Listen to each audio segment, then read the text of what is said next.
મારી YouTube channel આપ સૌનું સ્વાગત છે. હું વર્ષાબેન કટકિયા. જય બાબા સ્વામી, જય ગુરુદેવ. આજે આપણે બનાવવાના છીએ સિંગપા. એને માટે મેં અડધો વાટકો પહેલાં શેકી લીધા અને અડધો વાટકો હવે શેકી છું. આ એક વાટકાના બનાવવાના છે આપણે.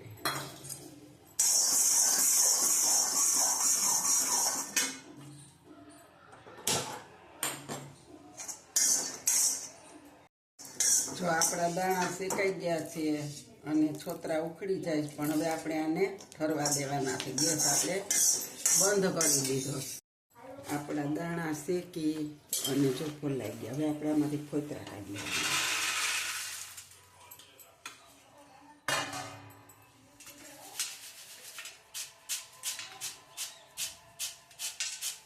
તો આવી રીતના આપણે બધા ફોતરા કાઢી લે.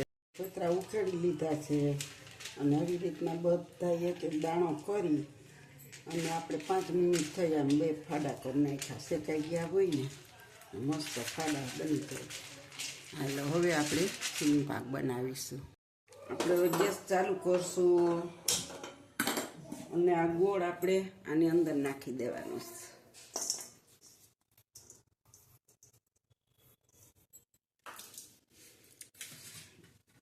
અને આ ગોળને હવે આપણે પાયો લેવાનો છે. જો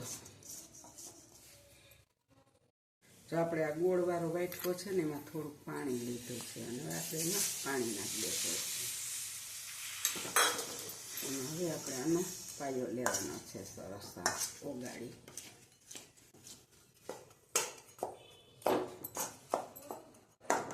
આ ગોળને એકદમ ભાંગી નાખવાનો છે. એકદમ મેલ્ટ થઈ જવો જોઈએ અંદર.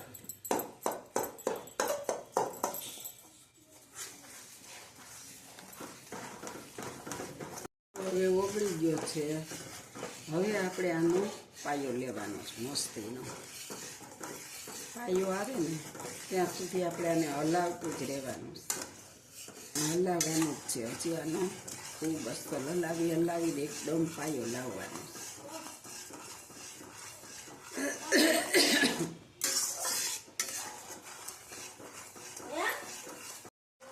જો હવે આપણા પાયાને વાર નથી અને આપણે એમાં 1 પિંચ સોડા નાખશું.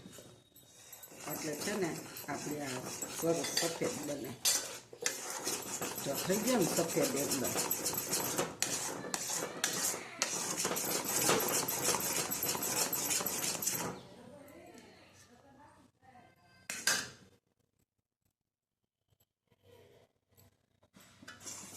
હવે આપણે ગેસને ઠારી નાખવાનો છે. હવે આપણે આ સિંગના દાણા નાખી દેવાના છે.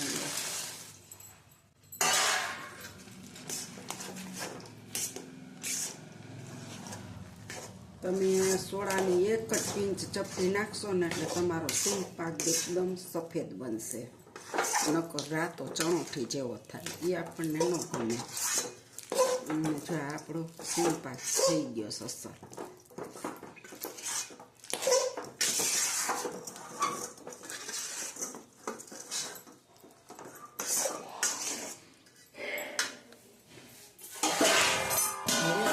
પહેલેથી થાળીને ગ્રીસવાળી કરી લીધી છે અને હવે આપણે એમાં કાઢી લેવાનું.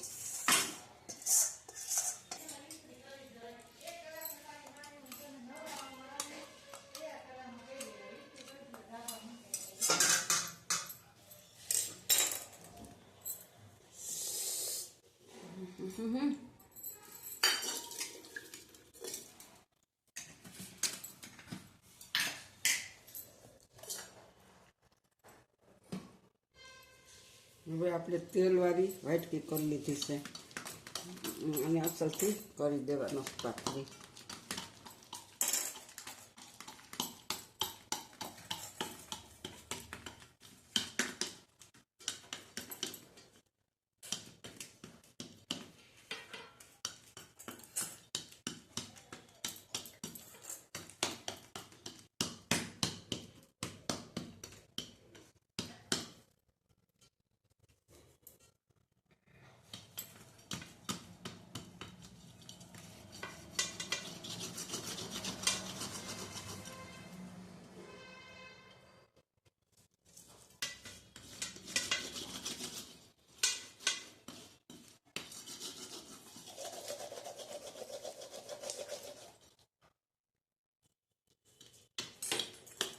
જો આપણે આવી રીતના પોળો કરી દેવાનો છે અને ઠરવા દેવાનો છે.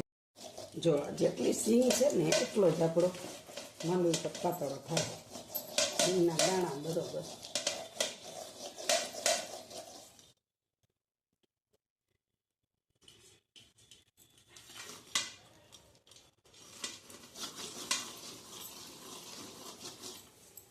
જો સિંગ પાક તૈયાર છે. હવે આપણે આને થોડીક વાર ઠરવા દેશું.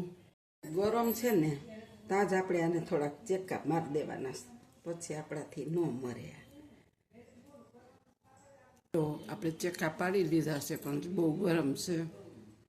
હમણાં આને ઠરવા દેશું. થઈ જાય ને પછી આપણે કાઢી લેશું. જો આપણો માંડવી પાક તૈયાર છે. મસ્ત હજી તો ઊનો છે એટલે હજી ઠરશે એટલે એકદમ કડકડીયો થઈ જાય અને મસ્ત બન્યો છે. જો મારી આ રેસીપી સારી લાગે તો લાઈક કરજો, શેર કરજો, બેલ લાઈક બટન દબાવવાનું ભૂલતા નહીં. અને તમારે સફેદ બનાવવો હોય તો એક ચૂટકી સોડા નાખવાના, નકર લાલ ચટક જેવો થાય. આ રેસીપી તમને ગમે તો ચોક્કસ મને કહેજો કેવી બને છે. આવજો. જય બાબા સ્વામી, જય ગુરુદેવ.